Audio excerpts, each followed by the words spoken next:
de las realizaciones. ¿Qué ocurre con el nivel de las realizaciones? Ahora mismo ha venido un periodista a hacer una entrevista. Oiga, ¿no cree que no hay ninguna ética? ¿No cree que, perdone que esté tan pesimista, pero todo el mundo está pesimista? Estamos desmoralizados en el sentido que decía Ortega de bajos de moral. No tenemos ganas de emprender los retos vitales, porque está aumentando el paro de una manera prodigiosa y realmente es doloroso ver cómo los jóvenes se están marchando. Se están marchando los que tienen la suerte de marcharse, pero luego están los que están aquí y no encuentran ningún trabajo, y los más adultos que tampoco encuentran ningún trabajo.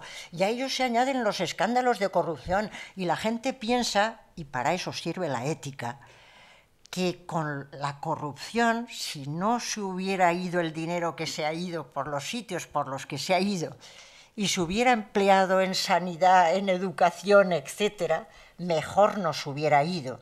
¿Para qué sirve la ética? Para ahorrar en aquello en lo que había que ahorrar y para gastar en aquello en lo que sí que hay que gastar. Se han ido muchos dineros por muchos sitios que si se hubieran empleado en lo que se tienen que emplear, nos hubieran ido de una manera completamente distinta. Y nos encontramos entonces que hay un verdadero abismo entre las cosas que hacemos y las que decimos. Y yo siempre me encuentro en alguna charla que hay alguien que dice, y si todo eso de la ética está tan bien, ¿por qué las cosas son tan diferentes? Bueno, yo tengo que decir que hay grupos de gente y muchas gentes que hacen muy bien las cosas. A mí me desagrada enormemente que se diga ¿todos hemos vivido por encima de nuestras posibilidades? Bueno, algunos sí, pero otros no. Es decir, que hay gentes que no han vivido por encima de sus posibilidades. ¿Estamos todos corrompidos? Bueno, puede que algunos sí y otros, pero alguna gente no.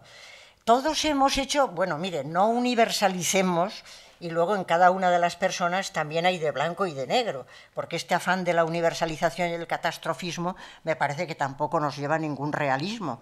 Lo realista es que hay gentes que están haciendo cosas muy bien, hay gentes que están trabajando muy bien y que lo que pasa es que los medios de comunicación se empeñan en contarnos solo lo otro. Y entonces uno pone la radio por la mañana y yo ya la corto porque pienso que, por favor, que los jueces que hagan su tarea, pero que no estamos hablando todo el día de todos los casos de corrupción, porque si no da la sensación de que aquí todo el mundo tiene un cáncer tremendo. Cuidado, hay casos que los trabajen, que los estudien, que los resuelvan, pero por favor, hay mucho que sacar de bueno en la sociedad y creo que hay que hacerlo. Pero con todo, no estamos a la altura de nuestras declaraciones, no estamos a la altura de nuestros sueños. Como decía Martin Luther King, yo he tenido un sueño. Nosotros tenemos muchos sueños. ¿Por qué no estamos a la altura de nuestros sueños? ¿Por qué no estamos a la altura de esa humanidad cosmopolita en la que nos preocupamos de cada uno de los seres humanos, en que cada uno es tratado según su dignidad? ¿Por qué no estamos a esa altura? Las religiones han dado algunas explicaciones en ocasiones y hablan de un pecado original en algunos casos, en otros casos de otro tipo de soluciones semejantes.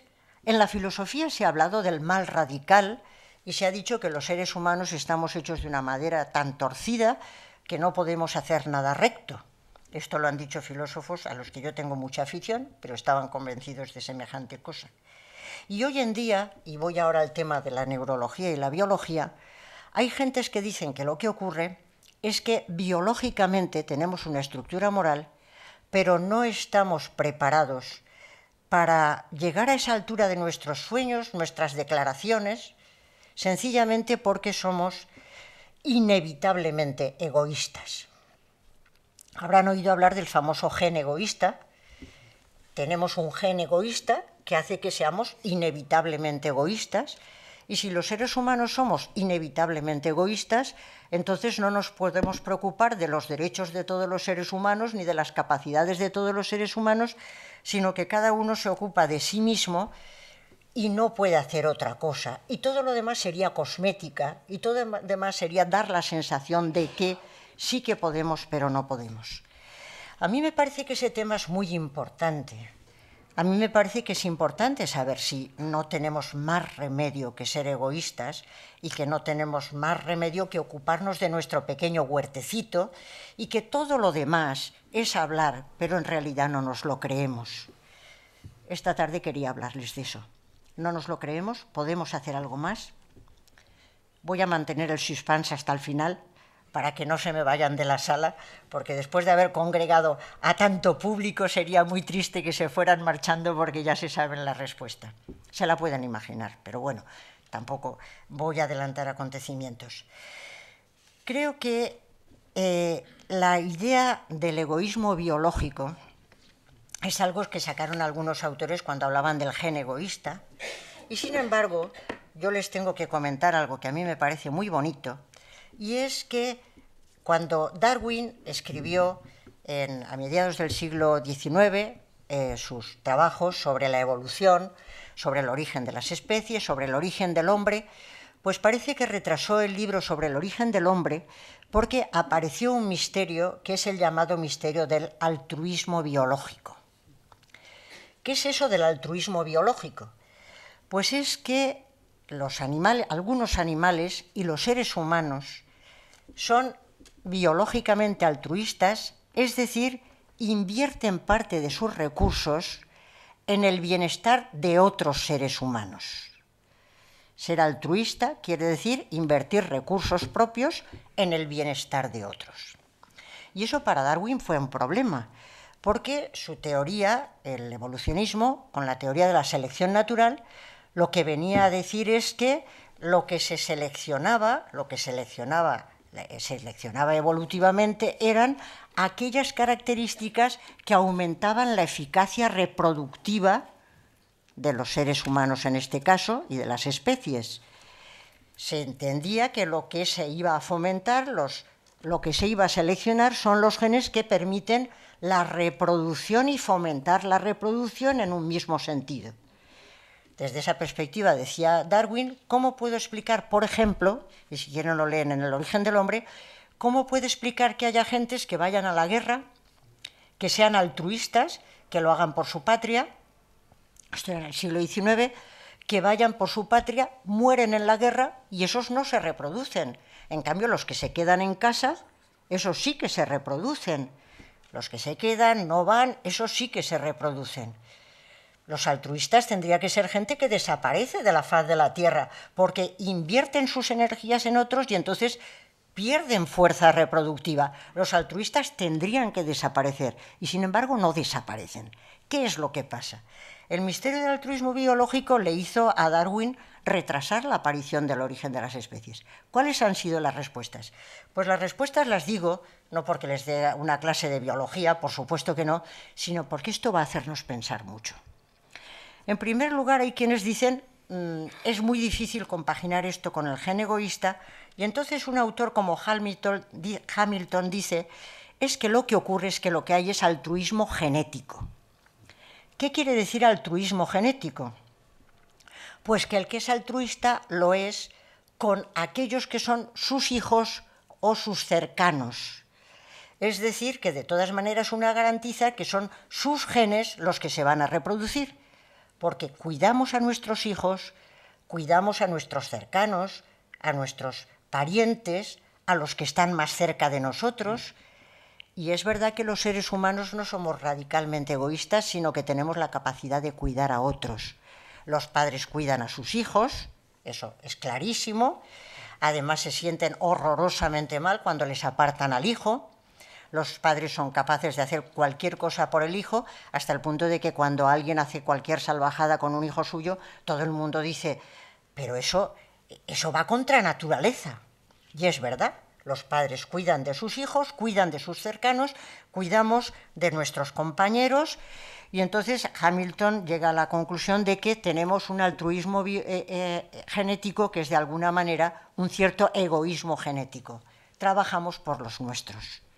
Yo creo que ustedes esto lo podían entender sin necesidad de estudiar biología. Es evidente que todos los padres cuidan a sus hijos. Es evidente que todo el mundo cuida a sus parejas. Es evidente que cuidamos a los cercanos. Pero claro, el problema es tenemos capacidad de ir más allá de los cercanos, de nuestros familiares, de nuestros parientes. ¿Tenemos la capacidad de ir más allá? En el caso de que no tengamos una capacidad de ir más allá, lo que está claro es que el nepotismo es insuperable. El nepotismo, como saben ustedes, el nombre viene del famoso Cornelio Nepote, que daba todas las prebendas, todos los privilegios y las buenas situaciones a sus parientes. ¿Les suena el nepotismo? ¿Lo han visto practicar en alguna ocasión? Efectivamente, eso es algo que uno ve practicar y claro, Cornelio Nepote daba todas las ventajas a sus parientes y la gente decía, Cornelio, que esto está feo, ¿no? Bueno, pues el nepotismo es algo de toda la historia de la humanidad, no solo fue Cornelio Nepote, el pobre señor le cayó el nombre, pero el nepotismo es cosa de toda la historia de la humanidad. Y si biológicamente no fuéramos más que altruistas genéticos, pues no tendríamos más remedio que ser nepotistas. Y no estaría bien que a la gente se le acusara de colocar a su primo, de colocar a su hermano, porque la gente no haría nada más que lo que biológicamente estamos preparados para hacer. Sin embargo, no nos parece bien que la gente coloque a sus parientes, sino que creemos que se puede ir más allá. Hamilton inventó lo que él llama una regla de oro. Conocen todos los presentes la regla de oro que dice: no hagas a los demás lo que no quieras que te hagan a ti, haz a los demás lo que sí quieres que te hagan a ti. Y Hamilton cambia la regla de oro y dice: actúa con los demás en la medida en que compartan tus genes. Actúa con los demás en la medida en que compartan tus genes. Solo con aquellos que sean tus parientes es con los que hay que actuar bien. Eso sería la regla de oro de Hamilton y del nepotismo. Pero dicen algunas gentes, pero es que eso no es así, porque los seres humanos somos altruistas más allá de las barreras de la especie, del parentesco. Hacemos cosas que van más allá de nuestros parientes. Nos preocupamos también por otros que son nuestros parientes. Y entonces viene el siguiente paso, que a mí me gustaría que reflexionáramos sobre él porque me parece que es muy importante. Dicen algunos autores, bueno, muchos, casi todos, hoy en día lo dice ya casi todo el mundo, que los seres humanos no solamente somos altruistas con nuestros parientes, sino que estamos dispuestos a dar siempre que tengamos expectativa de recibir. Estamos dispuestos a dar, más allá de nuestros parientes, siempre que tengamos expectativa de recibir. Somos seres reciprocadores, capaces de reciprocidad. La idea del homo economicus que decían algunos economistas despistados, de que el hombre es un maximizador que quiere conseguir lo máximo aunque elimine a todo el mundo, no está ya de moda, sino que lo que hemos descubierto es que los seres humanos son homo reciprocans. Somos seres capaces de reciprocar y estamos dispuestos a dar con tal de estar también poder recibir. ¿Recibir cuándo? Pues hay unos biólogos matemáticos que ponen el ejemplo muy bonito de un profesor de Oxford que iba siempre a los entierros de sus colegas. ¿Por qué iba a los entierros de sus colegas? Porque esperaba que cuando él se muriera asistieran también a su entierro. No los mismos colegas, evidentemente. Y esto, que parece tan simpático, es la clave de lo que se ha llamado la reciprocidad indirecta. Así como los animales también reciprocan, es lo que se llama mutualismo, porque uno le quita la pulga al otro y el otro le quita la pulga al uno, o el piojo, o el animalito que sea, siempre en un contexto determinado, yo te doy y tú me das, pero en este contexto, los seres humanos, yo te doy y tú me das, pero no hace falta que sea hoy, ya me lo puedes dar mañana, o pasado. Somos capaces de dilatar la gratificación en el tiempo. Y además, no hace falta que me lo des tú, me lo puede dar tu hijo, me lo puede dar tu hermano, me lo puede dar otra persona. Estamos dispuestos a dar con tal de que alguien nos devuelva de alguna manera, de algún modo, aquello que de alguna forma se nos ha dado. Con lo cual, los seres humanos, siempre y cuando damos, estamos esperando de alguna manera algún retorno. Y somos animales reciprocadores, te doy, me das. De ahí voy a sacar mucho, si el tiempo nos lo permite, porque es evidente que esto es muy importante. Esa capacidad de reciprocar está por delante o por encima de lo que sería el egoísmo puro y duro. El egoísta puro y duro es el que se lanza, déjenme solo, bueno, pues vale, déjate solo, pero entonces te lanzas al toro y te puede pasar cualquier cosa. No, más vale que te echen un capote también, más vale que seamos unos cuantos, más vale el dar y el recibir. Y entonces aparece la gran característica de los seres humanos, que es la capacidad de cooperar. La capacidad de cooperar. Hay un libro muy bonito de Tomasello que se titula ¿Por qué cooperamos? Y dice una frase muy gráfica: nunca veréis a dos chimpancés que lleven juntos un tronco. Los seres humanos son los seres que son capaces de decir: yo no puedo llevar el tronco, vamos a llevarlo juntos. Y entonces cooperamos, nos ayudamos unos a otros, y mire usted por dónde tenían razón los viejos anarquistas cuando decían que es la ayuda mutua la que hace que prosperen las especies y no la lucha descarnada por la vida. Los que se ayudan mutuamente salen mucho más adelante que aquellos que dicen dejadme solo, que voy a arrasar con todo. Los seres humanos son reciprocadores o somos reciprocadores y cooperadores y estamos preparados biológicamente para hacerlo. Podemos ayudarnos unos a otros y es bueno ayudarse por unos a otros. ¿Por qué? Pues porque dicen los especialistas que el cerebro humano se fue construyendo, se fue modulando durante un periodo, en aquella famosa época de los cazadores-recolectores, en las que los seres humanos vivían en grupos muy reducidos, hasta grupos de 30 personas, grupos muy reducidos, y esto es muy importante lo que voy a decir. Para sobrevivir necesitaban ayudarse los que estaban dentro del mismo grupo, pero los que venían de grupos ajenos eran peligrosos, porque eran extranjeros, eran gente rara, eran un peligro para el grupo. El grupo se ayudaba entre sí, pero los que venían de fuera eran extraños y eran peligrosos. Se fue forjando el cerebro ayudándonos mutuamente a los que estamos dentro y temiendo a los que quedan fuera, porque de alguna manera el que es de otra raza, el que es de otro color, el que es de otro estilo, ese es un extraño que viene a desacomodarnos porque nosotros estamos ayudándonos unos a otros y es nuestra cooperación la que nos permite sobrevivir. Pero el otro queda fuera. A mí me parece que esto es muy importante y voy a contar un pequeño dilema. Ya saben que los psicólogos, si hay algún psicólogo me va a odiar, pero los psicólogos les gustan mucho plantear dilemas a la gente y a veces son muy bonitos para plantearlos. Voy a poner uno muy cortito porque los largos nos llevarían demasiado tiempo, pero imagínense que van con coche por una carretera y se encuentran de pronto que hay un herido que está en la cuneta y se está desangrando y la tapicería del coche es una tapicería nueva y les ha costado 1.000 euros. Digo lo primero que se me ha ocurrido, 1.000 euros. Y entonces empiezan a pensar, el herido se está desangrando, si lo cojo me va a manchar la tapicería y me la va a fundir, pero si lo dejo se va a morir desangrado.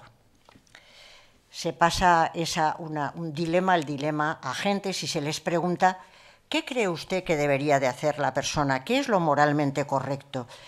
¿Coger al herido y ponerlo en el coche o dejarle desangrarse?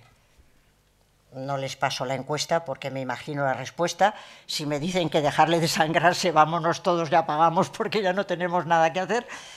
La respuesta suele ser que hay que subir al coche al herido, aunque ensucie la tapicería, porque ¿cómo se va a comparar 1.000 euros con la vida de una persona?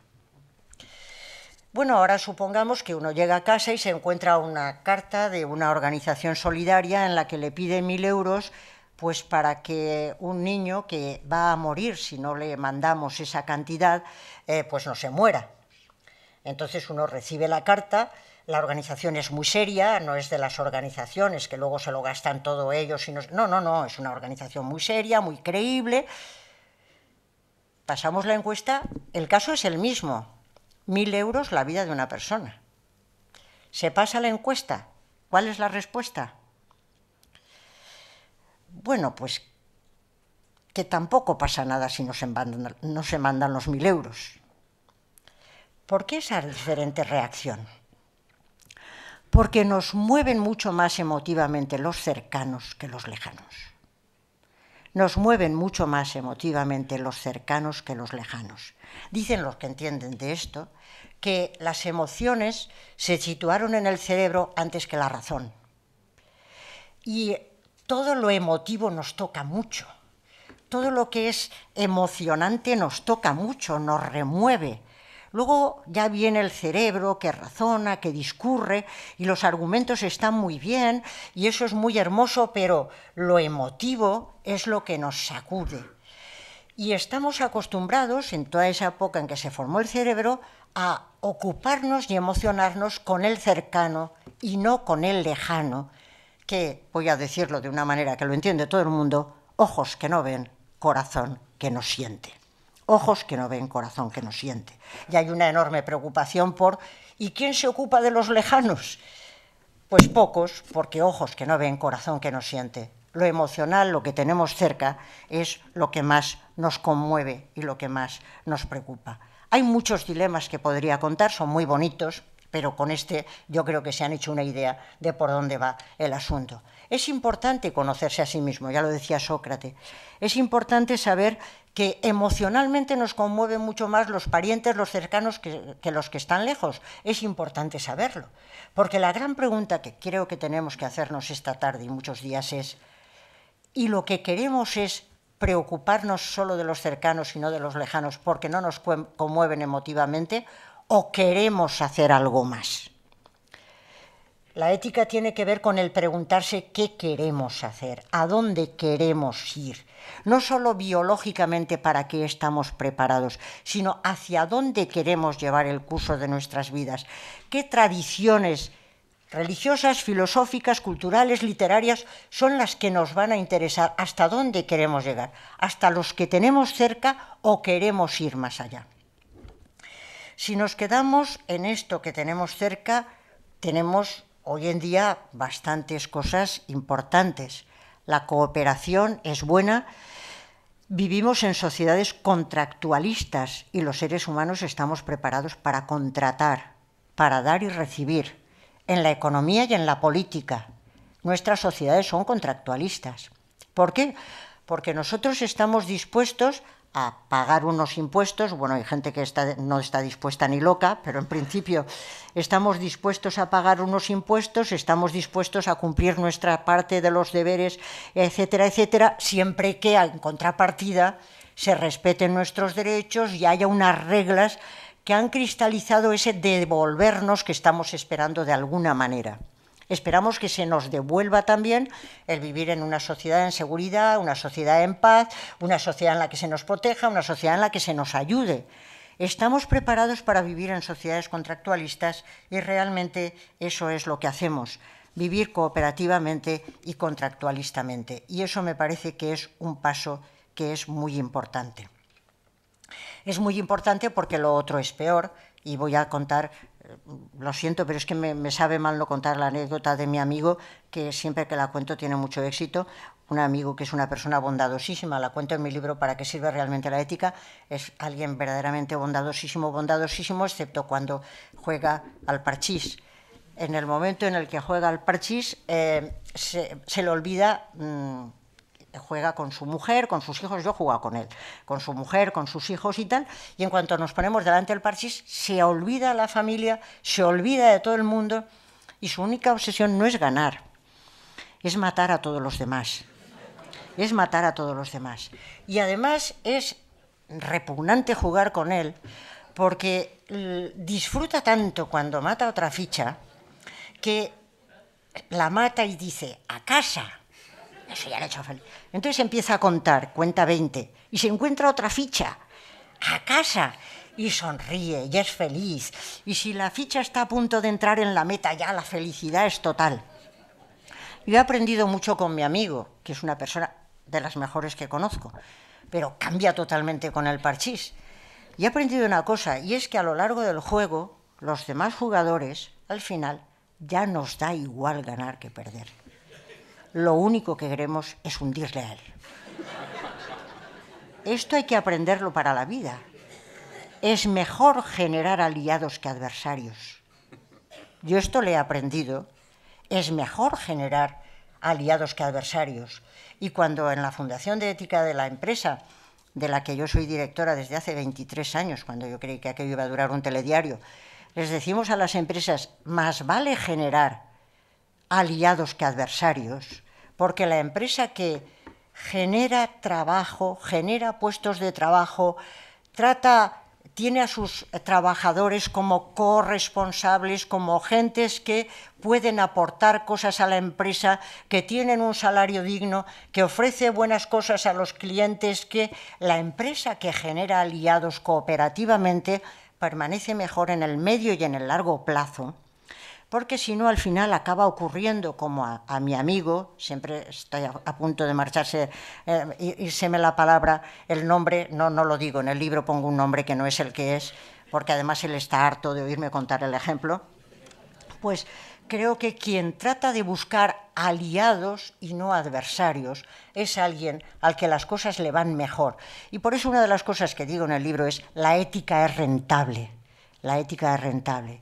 Quien trata de generar aliados, quien trata de satisfacer a todos los grupos de interés, quien no crea en los demás crispación, repugnancia, es alguien que además genera una cosa muy importante, que es lo que se llama capital social.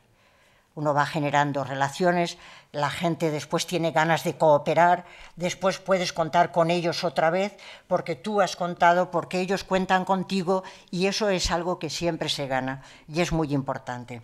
Decía el filósofo preferido para mí, que es Immanuel Kant, que hasta un pueblo de demonios, y cuando se refiere a los demonios está pensando en seres sin sensibilidad moral, hasta un pueblo de demonios preferiría vivir en un estado de derecho, cumpliendo sus deberes, renunciando a su libertad de hacer todo lo que quieran, porque en un estado de derecho uno recibe también ese tipo de cuidados, ese tipo de defensa después en el que uno se puede sentir protegido. Y decía, hasta un pueblo de demonios, de seres sin sensibilidad moral, prefieren vivir en un estado de derecho que en un estado de naturaleza, y añadía, con tal de que tengan inteligencia.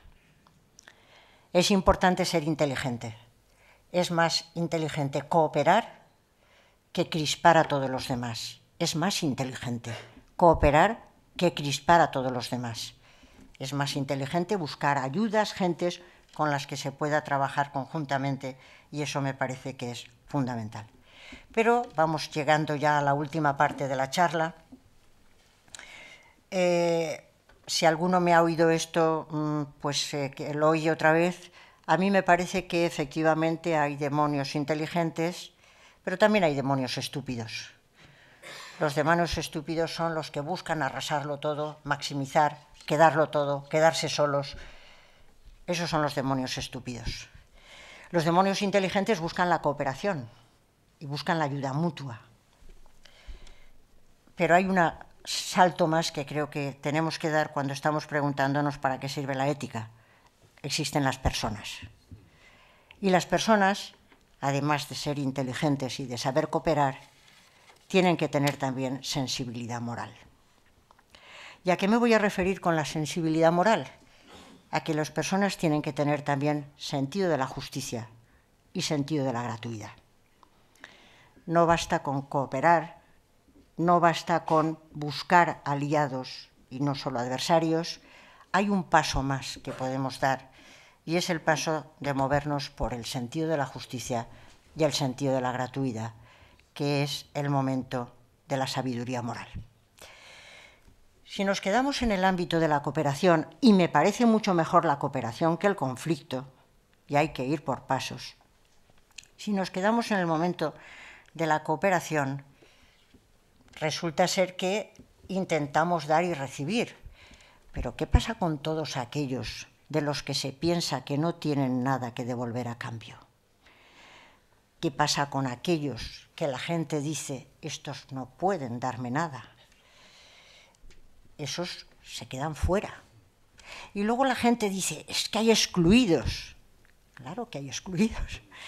Si lo más que podemos conseguir es vivir en un mundo de cooperación, y eso es mucho mejor que el conflicto, aquellos que parece que no pueden ofrecer nada demasiado interesante son excluidos necesariamente.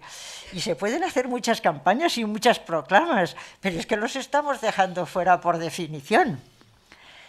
Por eso el mundo de la exclusión estaría ahí. ¿Y quiénes son los excluidos? ¿Quiénes serían los excluidos? Pues yo creo que se habla mucho del racismo, se habla mucho de la xenofobia, y estoy de acuerdo.